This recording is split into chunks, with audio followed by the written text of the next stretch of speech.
Halo, Assalamualaikum. Semangat pagi semuanya. Di masa pandemi ini, Pak Dian akan menyampaikan materi PJOK ya secara online. Jadi mohon bisa disimak anak-anakku dengan baik. Ya, terima kasih. Salam sehat semuanya. Ya, hari ini Pak Dian akan menyampaikan materi pola hidup sehat, khususnya yaitu terkait penyakit menular dan tidak menular. Ya, seperti tujuan pembelajarannya yaitu mengidentifikasi berbagai jenis penyakit menular dan tidak menular, kemudian menjelaskan berbagai jenis penyakit menular dan tidak menular, mempraktekkan cara melakukan pencegahan berbagai jenis penyakit menular dan tidak menular. Ya, sebelum kita ke materi, kita simak video terlebih dahulu. Oke, yuk kita lihat video apa ini, coba dilihat. Ya, kita tunggu sebentar.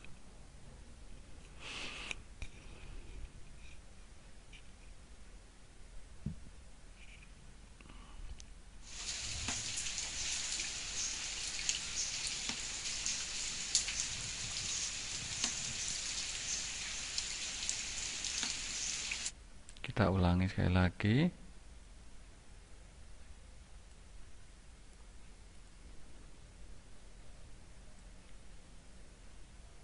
Ya, kita ulangi.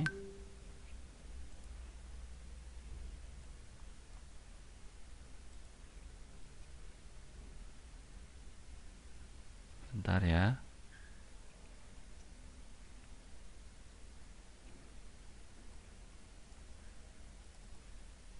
Ya, ternyata tidak bisa diulang. Ya, bisa dilihat ini suasana sedang hujan ya, yang sekarang memang sedang musimnya.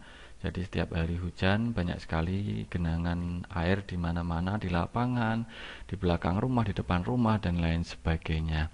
Ya, seperti itu videonya, hanya sekilas saja. Oke, kita kembali ke PPT. eh Dampak dari hujan apa saja anak-anakku, coba bisa disebutkan di rumah, bisa coba. Banyak sekali ya. Ya, ini salah satu contohnya dari Pak Dian bisa menyebabkan banjir ya. Ada hal positif dan negatif yang dihasilkan dari hujan ya. Ada genangan air juga ya di mana-mana, di tong sampah, kemudian di eh, bekas ban, kemudian di tumbuh-tumbuhan yang memang ada lekukan-lekukan dan lain sebagainya, seperti itu. Kemudian di sawah, dampak dari hujan adalah sawah teraliri air yang tadinya mungkin tandus dan lain sebagainya, sekarang basah, bisa untuk digunakan bercocok tanam dan lain sebagainya. Nggih. Bisa menyirami tanaman, jadi para petani yang berkebun nggih, maupun yang eh, menanam di sawah ini merasa terbantu, tidak usah nyirami, jadi langsung dari air hujan. Dan beberapa tanaman juga membutuhkan air yang banyak dan lain sebagainya, dampak dari hujan ya. Baik, terkait genangan air ya, di kolam, di bekas potongan bambu, di pot ya, di lekukan tanaman, di ban bekas, di tong sampah yang sudah tidak terpakai, di kolam yang tidak ada ikannya, di tandon air yang tidak tertutup rapat, ini akan menyebabkan nyamuk berkembang biak di sana, khususnya nyamuk Aedes aegypti ya. Ya, ini genangan air bisa digunakan untuk media berkembang biak nyamuk. Dampaknya ketika nyamuk berkembang nanti akan menggigit kita dan bisa menyebabkan demam berdarah ya, penyakit demam berdarah, penyakit malaria dan lain sebagainya.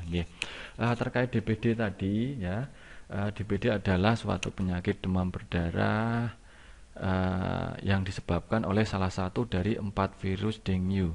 Demam berdarah merupakan penyakit yang mudah menular. Ya, tadi temanya adalah penyakit menular. Sarana penularan demam berdarah sendiri berasal dari gigitan nyamuk Aedes aegypti dan Aedes pictus, seperti itu anak-anakku. Nah, cara penularannya yaitu ditularkan oleh nyamuk Aedes aegypti. Nyamuk ini mendapat virus dengue sewaktu menggigit atau menghisap darah orang yang sakit DBD maupun yang tidak sakit DBD. Virus dengue yang terhisap akan berkembang biak dan menyebar ke seluruh tubuh nyamuk termasuk kelenjar liurnya. Bila nyamuk tersebut menghisap atau menggigit orang lain, virus akan dipindahkan bersama air liur nyamuk, seperti itu. Ya, ini siklusnya.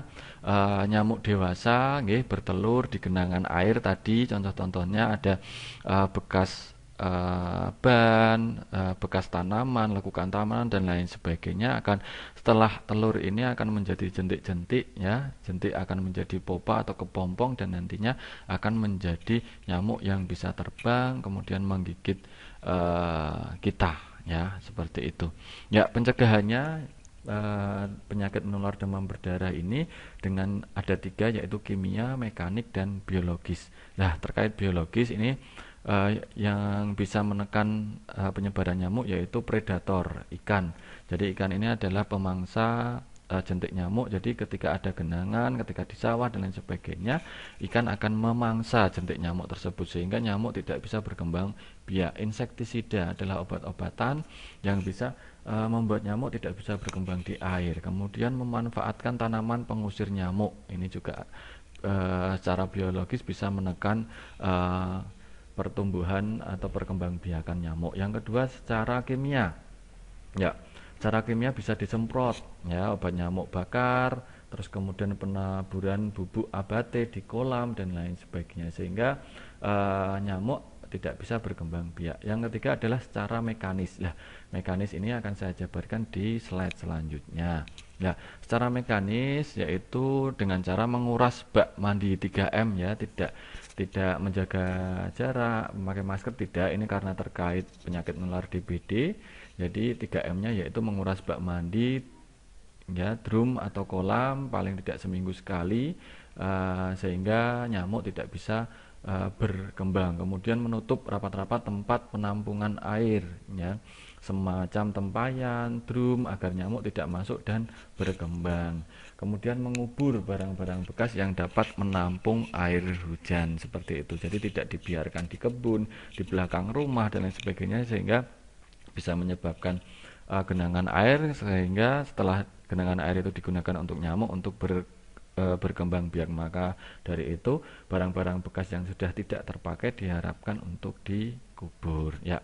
Kesimpulannya, ini langsung masuk ke kesimpulan. Jadi demam berdarah ini adalah penyakit yang menular, ya, berbahaya yang dapat menyebabkan kematian dalam waktu singkat dan sering menimbulkan wabah. Ini disebabkan oleh virus, ya.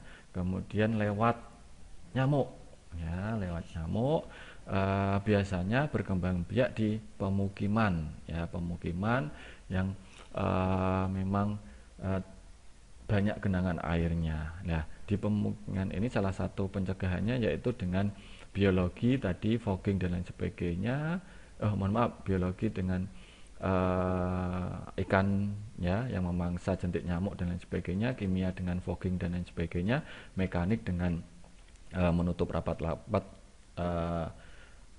tempat penyimpanan air dan lain sebagainya, menguras dan lain sebagainya, mengubur barang-barang dan lain sebagainya. Inilah cara mencegahnya. Jadi anak-anakku ketika di rumah silahkan mempraktekkan pola hidup sehat ini agar kita bisa menekan perkembangan nyamuk, ya.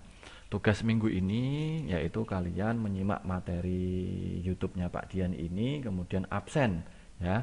Kalau sudah mendengar, melihat, kemudian absen di kolom komentar di YouTube-nya Pak Dian, Wahyu Dian Susanto. Ya, yang belum subscribe biar tidak tertinggal materi selanjutnya. Ya, format absennya di kolom komentar yaitu nama, kelas, kemudian nama sekolah. Silahkan dituliskan. Nanti Pak Dian akan merekap yang sudah absen di kolom komentar. Ini contohnya, ya. Ini contoh, ya, di kolom komentar di YouTube biasanya ada seperti ini. Ini profilnya Pak Dian, di YouTube-nya Pak Dian tertulis Wahyu Dian Susanto. Seperti itu. Setelah nulis namanya siapa, kelasnya berapa, kemudian nama sekolahnya apa, kemudian kalian klik komen. Dan nanti akan Pak Dian monitor di YouTube tersebut. Untuk minggu ini sementara seperti ini KPM PJOK daringnya. Tunggu informasi minggu depan. Tetap jaga kesehatan, semangat. Terima kasih atas perhatiannya. Wassalamualaikum warahmatullahi wabarakatuh.